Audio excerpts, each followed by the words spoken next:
Hi, everybody, and welcome to Girl Woman with Lara Rathod. In today's episode, I will be speaking to Ujjvala Ballal Shetty on being 30 something. Ujjvala, so happy to have you. Welcome to the series and welcome to the show. Hi, Lara. I'm so happy to be here. Very excited to speak to you and to be a part of this series.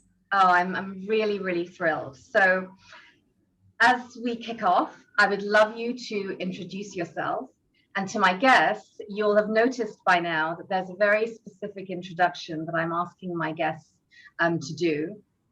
And that's to help you, as you watch, contextualize their lived experience, but also it's to enable you to see yourself represented in them. And I think that representation is so important.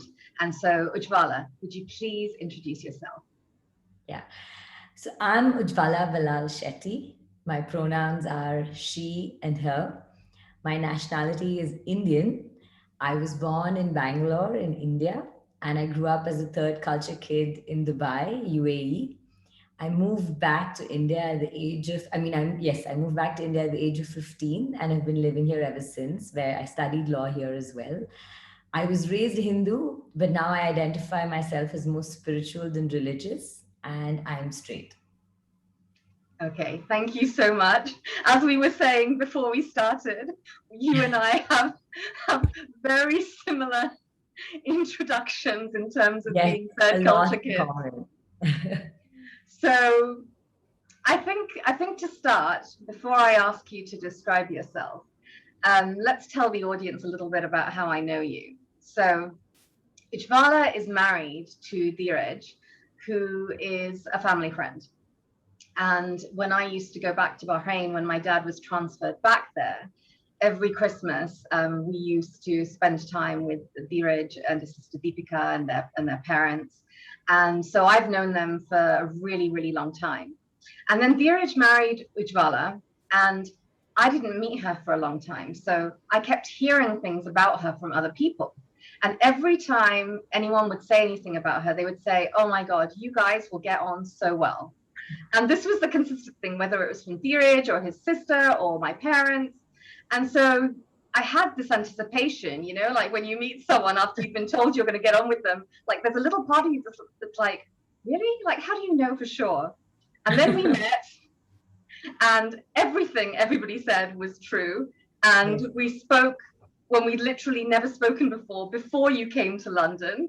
So we had a little pre chat, and the pre chat was so natural. It was almost Wonderful. like Yes. we had known each other forever. Yes. And then when you met, I met your delightful daughter as well. And actually ended up interviewing your delightful daughter before you. Yes, you did. So yeah. Wow. It's such wonderful memories. It just felt like, like the click of a button, like you met someone and you just happen to know them. And, maybe there is an explanation. Maybe we knew each other in a different life. Yeah. It's possible. And which is why it just felt like so familiar and so nice and so comfortable. Yeah. I love that feeling where you just feel really comfortable like with somebody.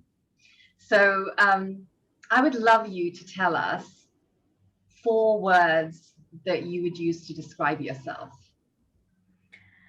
This was a tough one because you have to pick 4 words, but the ones that I picked were seeker, mother, a feminist, and an entrepreneur. Oh, I like that. Well, again, we're very similar because when I was thinking of it, my one of my words is a seeker. Really? Oh my Yeah, God. yeah. So tell tell me a little bit about like why you made those choices. And I guess like 3 of those are roles. So if you want to also kind of flesh out other words that kind of describe your kind of personality and like who you are, that's fine too as well. If so, I think inquisitive is something that I identify with a lot, and I feel that's also been a big part of my journey. That I've always been questioning and asking people questions, and I feel like that's a big part of being a seeker. That you constantly want to learn. And I think positive is another word that I would associate myself. I'm always looking for the silver lining. I love that. Yes. It's there's that beautiful song, isn't it, by I think it's by Leonard Cohen, that he talks about it's the cracks that let the light in. And I Yes. remember when I heard that line, just thinking, yeah, like you need both to give the joy context. Because if you don't have the sadness, then you're not going to appreciate the joy for in the fullness of what the joy can be. Everything will be just one level. Yeah, that's so true. How did you become like what are your sort of earliest memories of being like a seeker, an inquisitive child, a curious child? My earliest memories, I think, come from, I won't say when I was much younger, but it probably comes from my teenage years when when we lived in Dubai. And we were a very close knit family. I have one younger brother, my parents, and having grown up in as a third culture kid, I think you tend to be very very close to your family. And but Dubai was a mixed pot of people, of cultures, of people from every different walk of life. And I think my earliest memory is always being curious about people, to want to know more, to want to learn their language, to want to learn about their culture, to eat their food. And I feel that was one of the most special experiences that I could have gone through, and makes me so much more open today as a person. And I wish to give the same thing to my children too. I completely agree. In fact, hearing your answers, it's literally like talking to myself, which is a bit of a surreal experience. I've definitely said those words. I didn't realize it at the time, me growing up in Bahrain and Istanbul, but what you said really, it embeds itself in you. And that curiosity about other people and seeing, like, wanting to connect with other people and being excited to discover so many different people, especially in countries which have a big expatriate community, like Dubai does and Bahrain does, and there are lots of other countries around the world that has that. It gives you something when you're young that I think you take into how you view the world. Like having that openness, having that non-judgment, um, having that kind of expansive mindset. True. Absolutely. You're absolutely right. I think that you learn to accept people for who they are, because you haven't seen it in any other way. You haven't been I would I don't use it lightly, but brainwashed into thinking that there's only A or B or C type of people. Yeah. There's all kinds of people with all different kinds of realities. And it's just part of what you see, so you don't question it, you don't think that the world is any other way. Yeah. Yes. And that is a beautiful gift that, like, I do hope that your children also get to experience, for themselves, as opposed to being told about it. Because True. there are so many things that I think we realize only with hindsight how lucky we were to have that experience. But when we're going through that experience, that's just our life, right? Yes. And so I think Yes. perspective taking, and perhaps that's why, that age gives us that, being able to have perspective on past years, positive things and negative things. It allows us to reflect in a different way. So you are 30 something. How does it feel being 30 something? it, it feels great. I mean, I think I'm looking for I don't think I ever looked forward to growing older, but I feel like I do. I Mm-hmm. feel this just I don't like to use the word maturity because it just sounds very not appropriate. But I think that as you get older, you have the ability to appreciate life and people, and what you have and what you don't have as well. Because I think when I was younger, you take things for granted, you take relationships for granted, and we're not willing to put in the kind of work that it requires because we think it should come easily. Maybe there's a sense of entitlement when we're younger. or maybe I had a sense of entitlement when I was younger. But I feel as I grow older, I have a better sense of appreciation for people, for my work, for everything that I have in my life.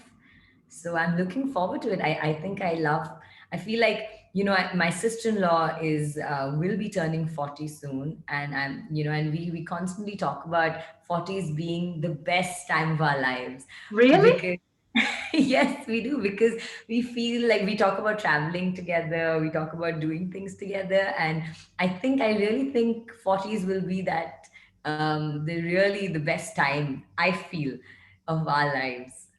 I mean, that statement alone really shows how much progression there has been. Like, while maybe not on a societal level still, and we'll talk about elements of that, the fact that you can say that and look forward to your 40s is real testament to I guess the ethos that, as women age, we don't devalue. We actually bring with us all of our lived experience and our lessons and our groundedness, and becoming more of who you are.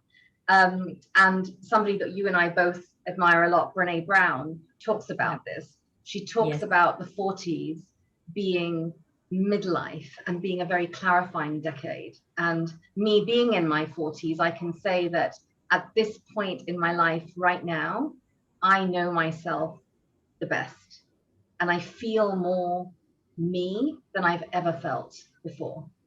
Wow.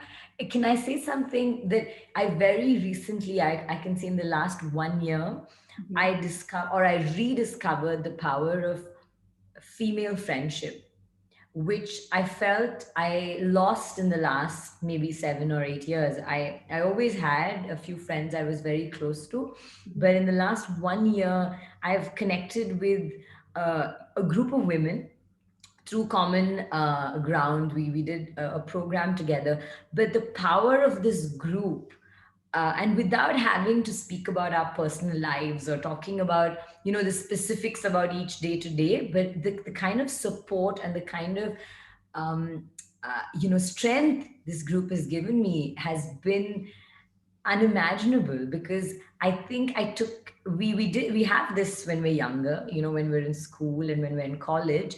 And I think as women we consciously stay away from doing this in our 20s because it's looked upon unfavorably, or it's looked upon as something that's very childish.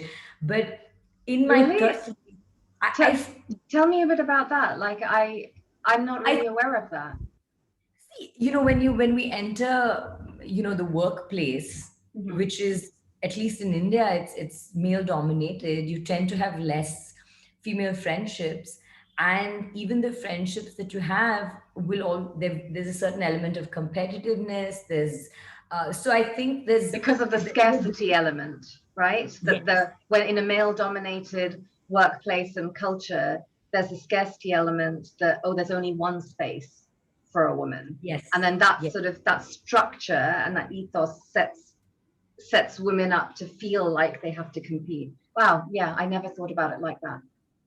Yes, and I think it's just, and once it's very hard to it's not a conscious choice, right? It's not like you're No. consciously choosing to not cultivate female friendships, but you do it unconsciously, and there Yes. comes a time then it's difficult to do it again, right? Because you've not had it for so long. It's not part of your primary relationships, and I feel in the last year or year and a half, this group of women has been it was a slow entry for me. I feel like they all came together and I joined in a little later, and with kind of with the sense of uncertainty. And I always felt, I can get along with anyone, and I'm usually more comfortable with the boys. And I always felt that way about myself.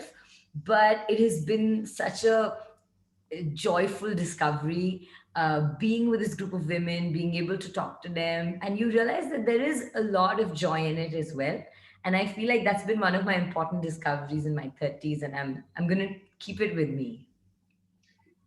I completely agree. I think I've just read Dr. Shafali's new book, A Radical Awakening. which is a transformative book for anybody that is kind of thinking that their life is not exactly as they thought it would, it in quotes should be, or they thought it would be.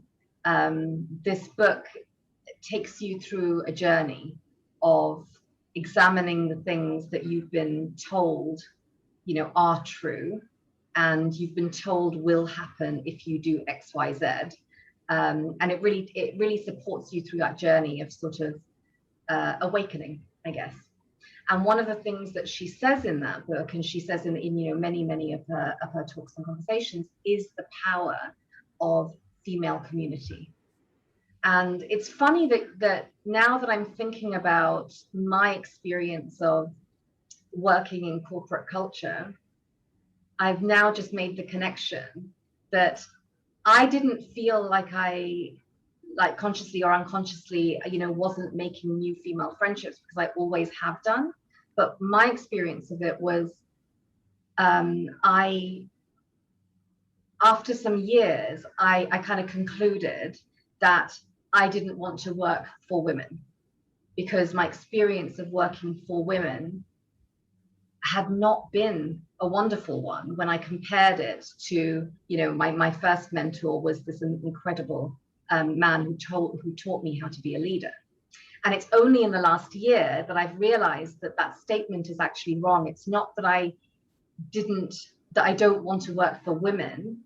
It's that in that kind of environment, the energy that the people that I had worked for were predominantly bringing was very, very masculine energy, that competitive, aggressive, and of course we kind of need both, really. We need both. We need a balance of both, I think, in all of us, right? Because traditionally, I suppose, masculine, in quotes, traits are, being strong and being in control and, being, I guess, aggressive and assertive, etc.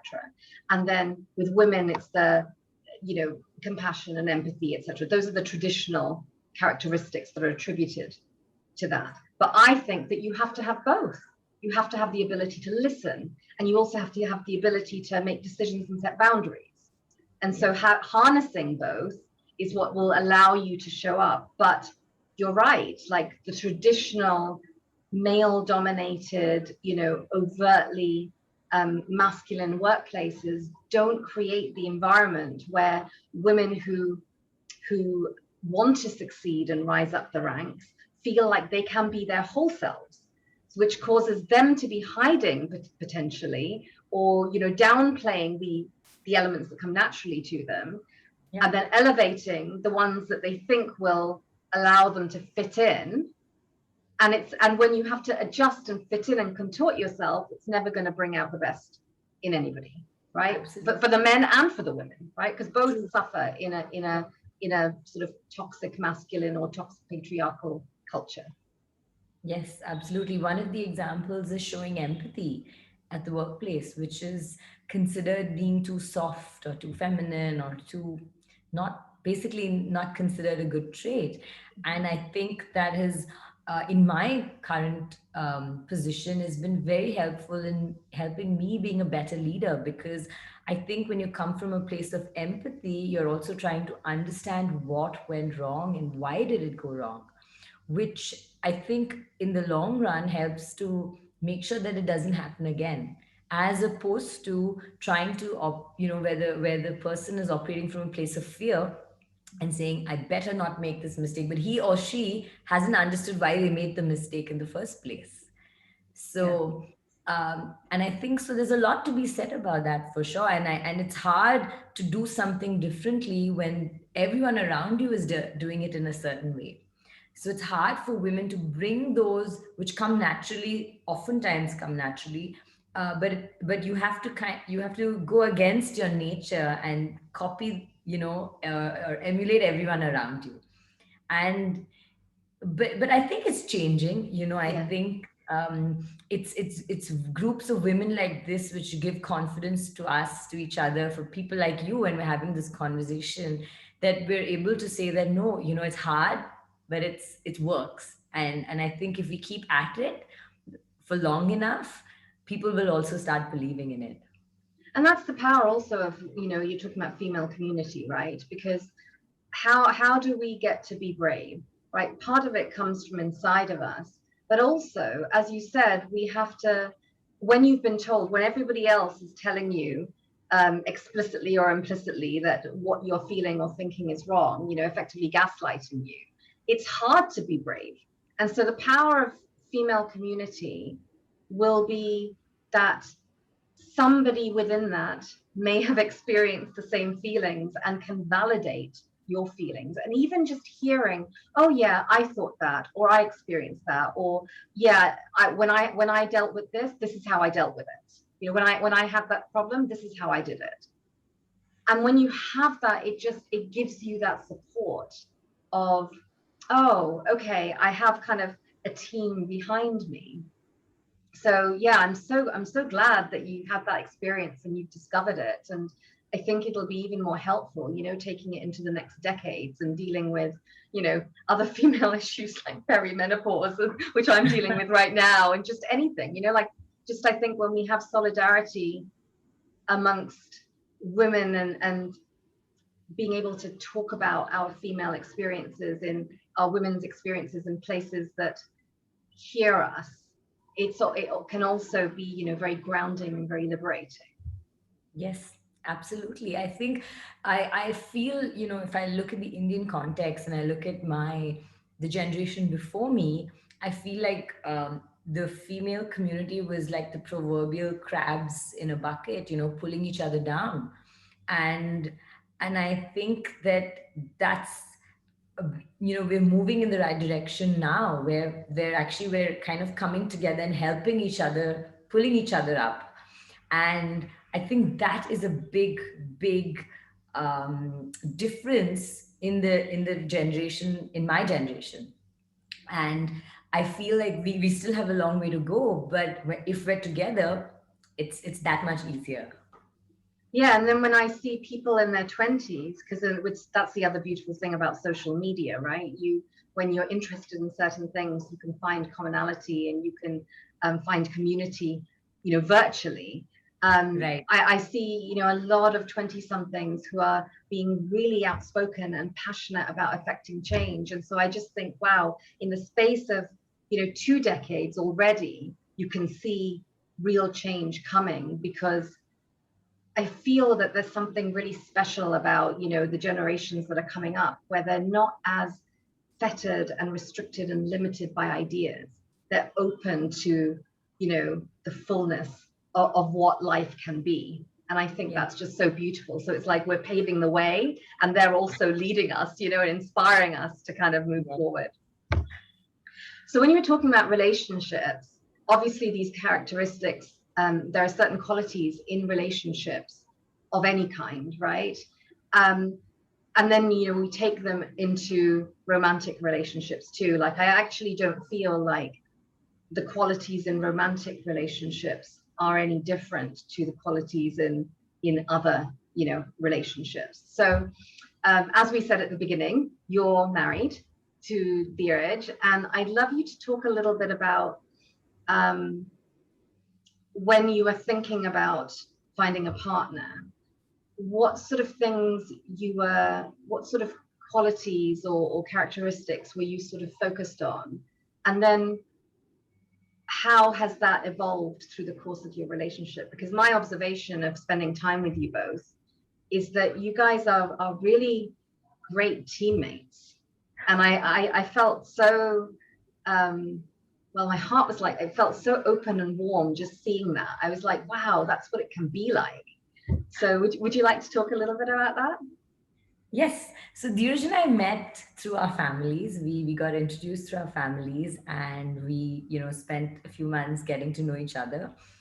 So to let me answer your question in part. So when Mm-hmm. when I first met Dheeraj, I mean, I laugh at it now, but I think what was running on my mind while choosing someone was, I was looking for someone who was not always following conventional choices, maybe because I was like the rebel in me. So I love the fact that he hadn't got a fancy corporate job, and was working in in one of the more the big four, or one of those, because he's in finance. And he had made a very unconventional choice, to having grown up outside India his entire life. And he played professional tennis, and then he worked in the US, worked in Singapore, and he chose to come back to India and start his own company, against all odds. So for me, that was a big thing in favor of him, because I love the fact that he made an unconventional choice and he took a risk, because I think that attracted me to him. The second thing was, I think we share a lot of common values. And I think that's what one thing that we both have in common is that we're very clear about what's important to us. We spoke, even back then, we spoke about the fact that we both want to have kids. We spoke about the fact that we want to be close to our parents, which was an important thing for the both of us. We spoke about the fact that we want to constantly do new things, and try new things, and do adventure sports together. And so we were very clear about the things that were important to us. We had a few uncomfortable conversations, but we both had them at that time. And the final thing, which really was like the decision thing, which is going to sound very funny, but um, we hung out with a friend of his, a girl, and maybe you know her. Her name is Priyanka Uttam. She grew up in Bahrain as well. No, I don't And know. Priyanka was just one of the strongest women that I have ever met. I felt, like a kindred spirit when I met her. And Dheeraj was one of her, is still to date one of her closest friends. So in my mind, I told myself that if he can be friends with such a strong woman for so long, and they'd known each other for years together, I said, then he's a great guy, because I think it's very hard for a guy to be friends with a strong woman, right? Because I know how I can be, how I am with my friends, and how hard I can be on them when they say things or do things that I don't agree with. And I saw that in Priyanka. And I felt that that was like a demonstrable way to show, to know that he's a good guy, that his heart is in the right place. I don't know. It sounds funny right now, but it No, was. it's actually really interesting because you were in your 20s. What I Yes. find so interesting is that you were so clear on the kinds of things that, which is really actions, like, rather than the words that somebody says. Because I mean, I think a lot of people in their 20s, myself included, was like swept away with words, and actually even partly in my early 30s too, swept away with words and the promises that somebody makes about who they are. Whereas actually, the lesson I learned in my early 30s was that there was a big difference between words and actions. But what you describe as paying attention to is kind of seeing, oh, well, yes, like, he has a strong female friend, and he's able to, like, coexist in that relationship with ease, and actually not just coexist, but embrace and respect and thrive in that dynamic. And that's what gave you a little clue. And also in conversations about values and about, I guess I would call it, how you envisage your life to be, trying new things, exploring, wanting to sort of experience things together. That's the building blocks of a relationship.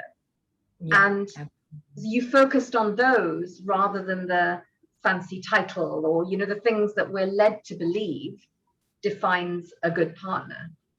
Yes. So that's, I hadn't heard that before. I really love that. And so Yeah. and so now, being married for a few years, how would you say your relationship has evolved, and what kinds of things have you learned about yourself, and have you learned that are important to create a healthy relationship? So we've been married for 9 years. We just celebrated our ninth anniversary last week, actually. So I think it's probably been the uh, most wonderful learning experience in the of my lives. I won't say the biggest, but probably one of the most fun. I won't say it's also been easy. It hasn't been, a cakewalk. It's not that, we've always been 100% in love. We've been through a lot of ups and downs, and having children is also uh, very, very nice and also very challenging. I think Yeah. it's challenged our relationship in ways that we could not even have imagined. I mean, our first child challenged it, and our second child was completely different. So I felt like, we've been through so many ups and downs. But if I have to kind of take away the key things that I have learned, I'll start with about myself.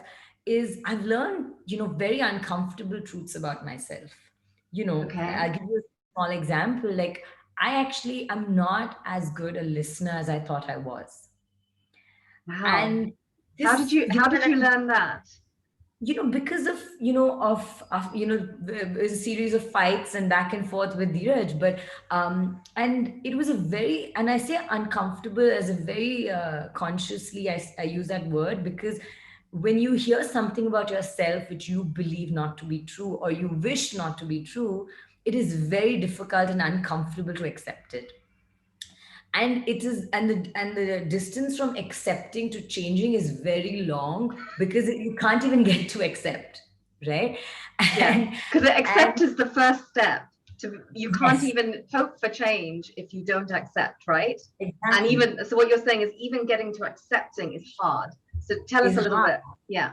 Very hard, because there are some things you can hear, you can learn about yourself, which you made a mistake and you said, I'm sorry, and you accept it, and you on the path to changing. But when you find it hard to even accept that about yourself, it's very difficult to move on, right? And I feel like we you constantly hit it as a roadblock at different points in your life.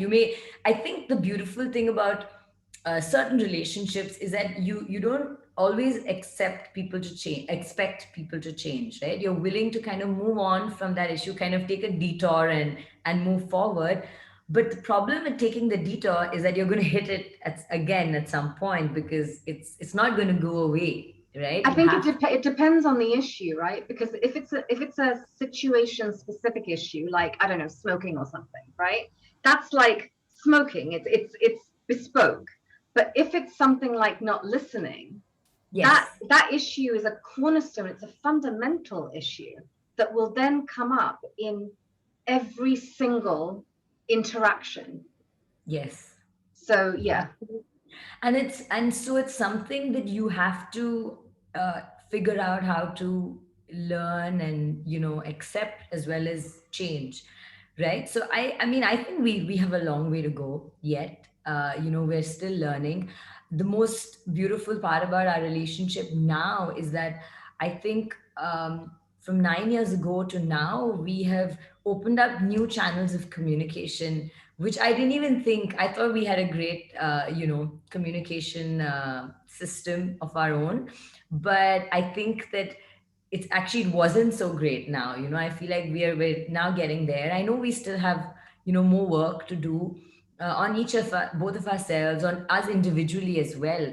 And I think the nice part is we've opened that door, and we are willing to accept what the other person doesn't have, and say, let's see. We don't have to be perfect for each other, but let's see. And I think, like, what you said about team is beautiful. I mean, I've never heard anyone describe Dheeraj and me as a team, but in many ways that's what we are. I think what makes a team is that we want the same thing at the end of the day, right? We want the same thing for our children, for the both of us as well. And I think that is like the thing that binds us together. And it's hard, on some days, to remember this. And it's hard, it's easy to also not do this hard work. It's very easy to choose that. So easy to just be complacent and to be thinking, well, we're married now, so like this is it. Or you kind of settle. Not again, these are things that don't happen always consciously. These are things that you just have absorbed into your psyche, and then with the treadmill of life you kind of just get tired and complacent. Yeah. So to not do the work is an easier choice.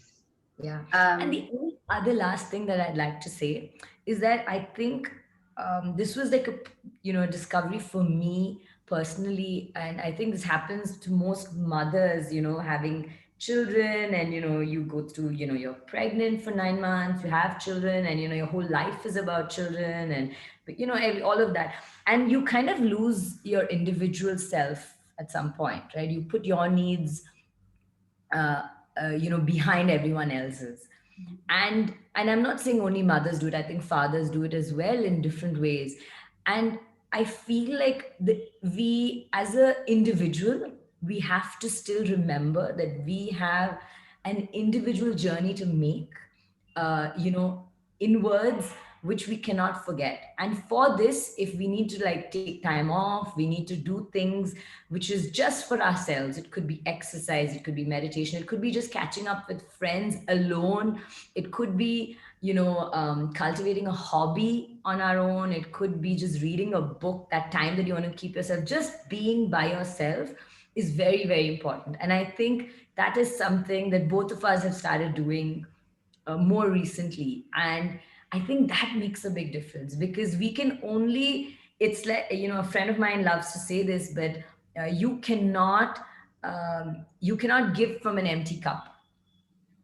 So, we have to be, our cups have to be full for us to be able to give, And it's right? So our I think, responsibility to fill our own cup rather than yeah, going with our cup to our partners or other yeah, people in our lives and saying, fill it, it's empty. Because yes, no, it has to come from you. Because absolutely. in the filling of your own cup, I believe that what we are building is we're building self-trust, and we're building our self-worth, and we're building our sense of self by proactively and positively wanting to fill our cups first. Yes. I couldn't have phrased it better. Well, the teammate thing, I've heard a few people talk about it, but recently, I guess in the last couple of years, I heard when Shetty interviewed his wife, he's interviewed her 3 times because this podcast has been going on for 2 years. So like on the launch date, and then on each subsequent anniversary, he's interviewed her. And one of the things that she talks about learning from him in the early stages of their relationship and marriage was that it's not you versus me when we're dealing with a problem. It's you and me versus the problem.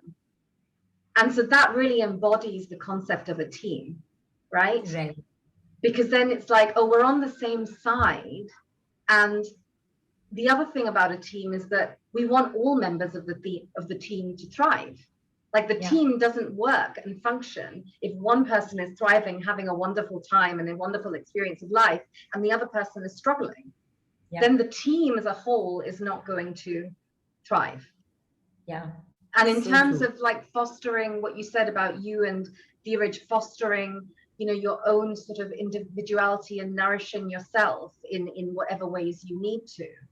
The other beautiful thing about that, like having a relationship that creates freedom within the relationship to be your whole self, is that when you guys and when anybody in relationships goes and does something that makes them feel really good, helps them reconnect to who they are, helps them feel alive and excited about life and about who they are, then you're bringing all of that energy into the relationship and Yeah. sharing and learning and growing.